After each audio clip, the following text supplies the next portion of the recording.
ಸಮಯ ಪ್ರಜ್ಞೆ ಬದುಕು ಬದಲಿಸಿದ ಆ ಒಂದು ಕ್ಷಣ. ಒಂದು ಸುಂದರ ಹಳ್ಳಿಯಲ್ಲಿ ಕಾರ್ತಿಕ್ ಎಂಬ ಯುವಕನಿದ್ದನು. ಅವನು ತುಂಬಾ ಬುದ್ಧಿವಂತ, ಕನಸುಗಳಿಂದ ತುಂಬಿದ್ದ ಹುಡುಗ. ಆದರೆ ಅವನಿಗೆ ಒಂದು ದೊಡ್ಡ ದೌರ್ಬಲ್ಯ ಇತ್ತು. ಸಮಯ ಪ್ರಜ್ಞೆ ಇರಲಿಲ್ಲ. ಬೆಳಿಗ್ಗೆ ತಡವಾಗಿ ಎದ್ದೇಳುವುದು, ಶಾಲೆಗೆ ತಡವಾಗಿ ಹೋಗುವುದು, ಕೆಲಸಗಳನ್ನು ಪದೇ ಪದೇ ಮುಂದೂಡುವುದು ಅವನ ದಿನಚರಿಯಾಗಿತ್ತು. ತಾಯಿ ಪ್ರತಿದಿನ ಹೇಳುತ್ತಿದ್ದಳು, ಮಗನೇ, ಸಮಯ ಯಾರಿಗಾಗಿಯೂ ಕಾಯುವುದಿಲ್ಲ ಎಂದು. ಇದನ್ನು ಕೇಳಿದಾಕ್ಷಣ ಕಾರ್ತಿಕ್ ನಗುತ್ತಿದ್ದನು. ಒಂದು ದಿನ ಜಿಲ್ಲಾ ಮಟ್ಟದ ವಿಜ್ಞಾನ ಸ್ಪರ್ಧೆ ನಡೆಯುತ್ತಲಿತ್ತು. ಕಾರ್ತಿಕ್ ಹಲವು ದಿನಗಳಿಂದ ಅದಕ್ಕಾಗಿ ಸಿದ್ಧತೆ ಮಾಡಿಕೊಂಡಿದ್ದನು ಮತ್ತು ಗೆಲ್ಲುವ ವಿಶ್ವಾಸದಲ್ಲಿದ್ದನು. ಆದರೆ ಸ್ಪರ್ಧೆಯ ದಿನ ಬೆಳಿಗ್ಗೆ ಅವನು ತಡವಾಗಿ ಎದ್ದನು. ಆತುರದಲ್ಲಿ ಓಡುತ್ತಾ ಶಾಲೆಗೆ ಬಂದಾಗ ಸ್ಪರ್ಧೆ ಈಗಾಗಲೇ ಆರಂಭವಾಗಿತ್ತು. ಬಾಗಿಲು ಕೂಡ ಮುಚ್ಚಲಾಗಿತ್ತು. ಅವನ ಕಣ್ಣಲ್ಲಿ ನೀರು ತುಂಬಿತು. ತನ್ನ ಸ್ನೇಹಿತರು ವೇದಿಕೆಯ ಮೇಲೆ ಪ್ರಶಸ್ತಿ ಪಡೆಯುತ್ತಿರುವುದನ್ನು ನೋಡಿ ಅವನ ಮನಸ್ಸು ಒಡೆಯಿತು. ಅವನ ಶಿಕ್ಷಕರು ಹತ್ತಿರ ಬಂದು ನಿಧಾನವಾಗಿ ಹೇಳಿದರು, ನಿನ್ನ ಸೋಲಿಗೆ ಕಾರಣ ಪ್ರತಿಭೆಯ ಕೊರತೆಯಲ್ಲ, ಸಮಯ ಪ್ರಜ್ಞೆಯ ಕೊರತೆ.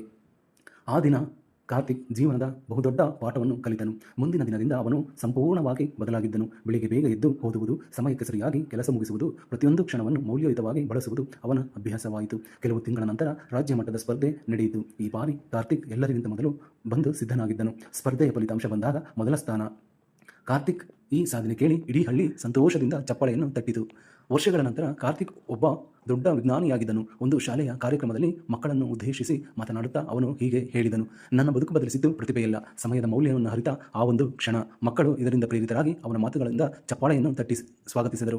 ಕಾರ್ತಿಕ್ ಆಕಾಶದ ಕಡೆ ನೋಡಿ ನಗುತ್ತಿದ್ದನು, ಯಾಕಂದರೆ ಅವನು ಸಮಯದ ಮಹತ್ವವನ್ನು ಅರಿತು ತನ್ನ ಬದುಕನ್ನೇ ಬದಲಿಸಿಕೊಂಡಿದ್ದನು.